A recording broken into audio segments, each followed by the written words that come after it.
Maka tentunya peserta pada malam hari ini yang mengikuti forum bisnis, narasumber terakhir ini seseorang yang tadi dibilang kamulis, melewati banyak kepahitan hidup dan sekarang kepahitan itu sedang dibayar sedikit demi sedikit oleh Tuhan.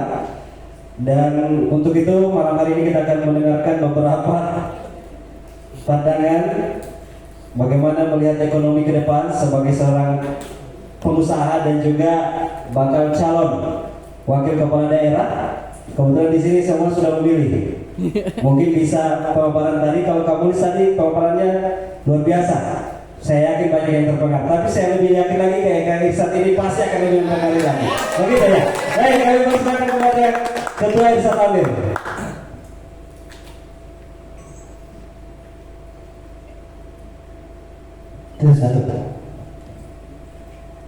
Ya, bismillahirrahmanirrahim. Assalamualaikum warahmatullahi wabarakatuh. Waalaikumsalam warahmatullahi Selamat wabarakatuh. malam, salam sejahtera untuk kita semua. Alhamdulillahirrahmanirrahim. Wa bihi nasta'inu ala umuri dunya waddin. Wassalatu wassalamu ala Rasulullah Sayyidina Muhammadin wa ala alihi wa ashabihi ajma'in. Amma ba'd. Pertama-tama, mari kita selalu panjatkan puji dan syukur kehadirat Allah Subhanahu wa taala yang dimana pada kesempatan malam yang berbahagia ini kita masih diberikan nikmat kesehatan sehingga kita dapat berkumpul di tempat ini dalam keadaan sehat walafiat. Salawat dan salam telah berpuluh curahkan kepada baginda Rasul Muhammad SAW, Nabi yang membawa umat manusia dari alam kegelapan menuju alam yang terang menerang. Yang saya hormati calon ketua DPD HIPMI Sulawesi Tengah. Ya, kita saksikan sendiri beliau sudah memberikan pengalaman hidupnya tentang berusaha. Ya, luar biasa ya, kita beri aplaus dulu untuk beliau. Selanjutnya terima kasih kepada, ini boleh dikata sahabat saya. Beliau salah satu inisiator terbentuknya Abjaker, Asosiasi Perusahaan Jasa Tenaga Kerja di Morowali. Dan alhamdulillah setelah proses musyawarah tadi dilakukan, beliau terpilih selaku Ketua BPC HIPMI Kabupaten Morowali, yaitu saudara saya Bapak Muslimin dari Mesiga. Kita beri aplaus juga, karena saya tahu beliau ini betul-betul tulen pengusaha. Ya, beliau punya usaha koperasi, punya juga usaha kontraktor. Jadi tidak salah lagi teman-teman HIPMI beri amanah buat beliau. Ya,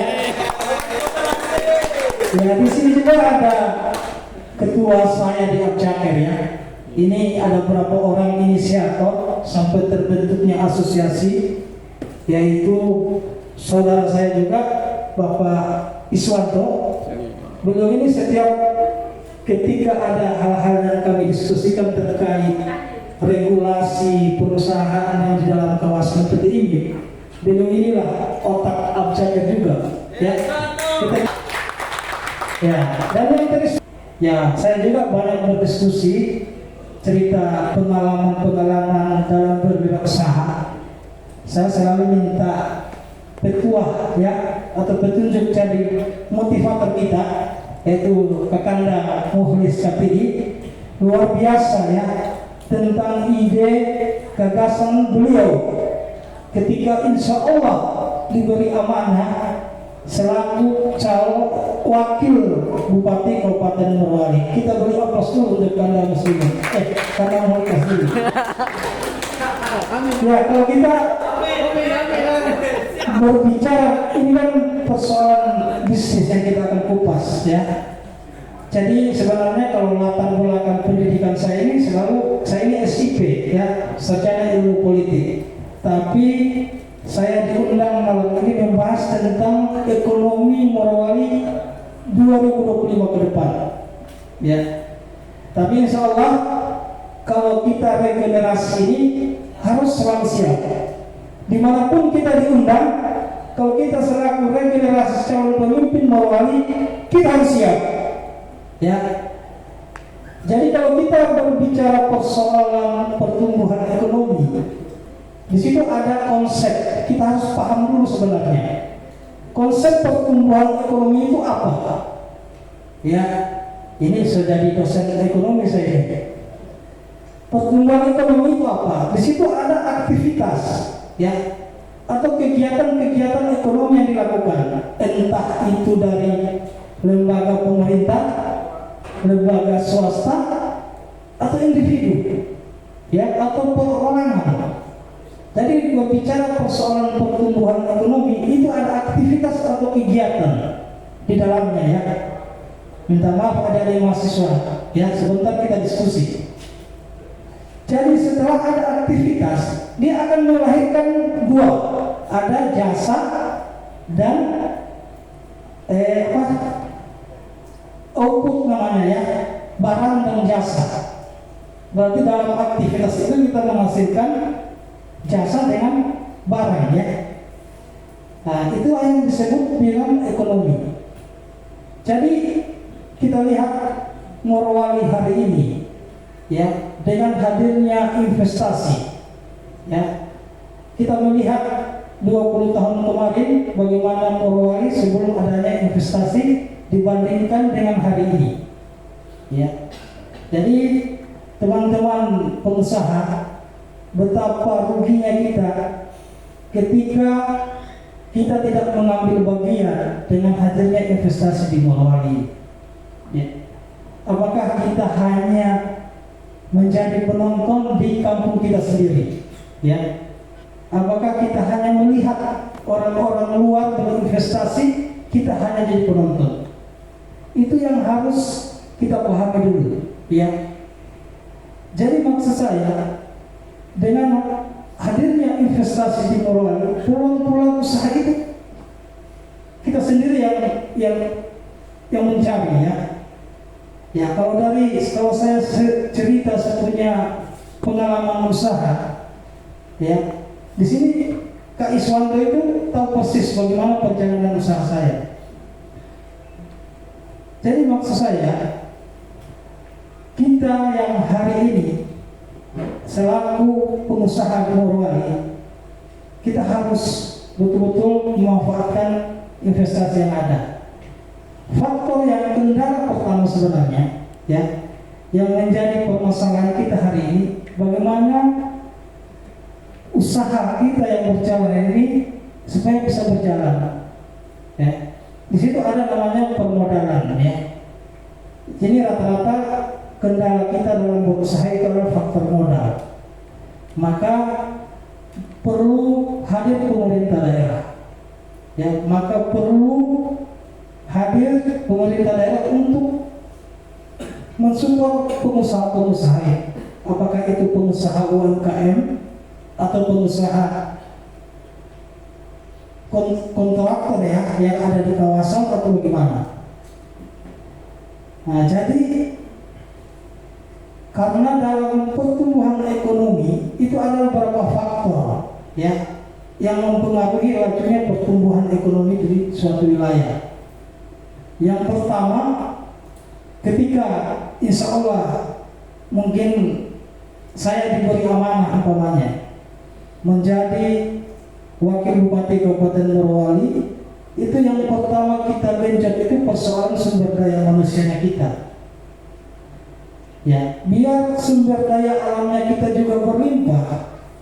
Kalau sumber daya manusianya kita itu kurang mampu bersaing, percuma juga, ya.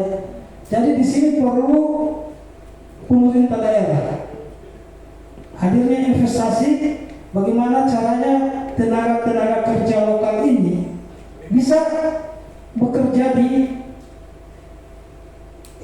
perusahaan-perusahaan yang hari ini ada di kawasan PT, apakah di kawasan PT IMIP atau di Wansiak atau di PTIG. Ini yang menjadi soal, ya, hari ini di Morowali. Banyak anak-anak daerah kita yang ingin bekerja di beberapa kawasan yang ada di Morowali, tapi mereka tidak diberi kesempatan, ya. Jadi ketika mungkin kita dipercaya selaku pemerintah ke depan, ya, yang harus kita utamakan ini bagaimana supaya pemberdayaan tenaga kerja lokal ini diserap oleh investasi yang ada. Bagaimana pengusaha-pengusaha lokal supaya diperdayakan. Di sini fungsi hadirnya pemerintah daerah. Tapi kalau pemerintah daerah juga hanya diam, tidak mensupport anak-anak lokal, baik dari yang mau bekerja maupun yang mau berusaha, jadi kita apa yang akan kita lakukan kalau tidak ada support dari pemerintah daerah? Jadi memang perlu kolaborasi antara pengusaha dengan pemerintah daerah untuk Kabupaten Morowali mengenai pertumbuhan ekonomi. Selanjutnya hal-hal yang mempengaruhi pertumbuhan ekonomi. Selain dari sumber daya manusianya kita tadi, ada namanya sumber daya alam. Ya, sumber daya alamnya kita ini berlimpah. Ya, karena itu yang mengenjot PAD Morowali ini yang dikatakan Kandamulis itu 90% itu dari kawasan industri. Ya, bagaimana kita tidak perlu lagi mengkiri Morowali hari ini primadona di berbagai wilayah, bahkan di negara luar pun Morowali primadona. Morowali diseksi. Jadi betapa, sekali lagi saya bilang, betapa ruginya kita selaku anak daerah tidak bisa berusaha mengambil usaha-usaha baru dengan hadirnya kawasan. Ya. Jadi mungkin hanya itu yang dapat kami sampaikan. Nanti kita berdiskusi. Insya Allah ketika mungkin kami tidak bisa jawab, ya mari kita jawab sama-sama ya. Ya, mungkin hanya itu dapat kami sampaikan. Lebih dan kurangnya mohon maaf. Wabillahi taufiq wal hidayah. Wassalamualaikum warahmatullahi wabarakatuh. Waalaikumsalam warahmatullahi wabarakatuh. Ya, kita kasih tepuk tangan buat Kak Kairsa Kamil. Apa yang sudah disampaikan tadi dengan waktu yang cukup singkat, tetapi hampir ya memenuhi rasa penasaran kita, dan hampir semua yang disampaikan tadi betul-betul badaging, orang bilang orang ketua. Badaging semua. Ya, jadi apa yang disampaikan tadi kita bisa menangkap, kita harus mengambil bagian atau menjadi bagian dari hadirnya investasi yang ada di daerah kita, dan tentunya berdaya dan juga menjadi tuan rumah di tanah sendiri. Seperti itu tadi yang sudah disampaikan dari ketiga pemateri kita, dan selanjutnya kita akan masuk pada sesi diskusi.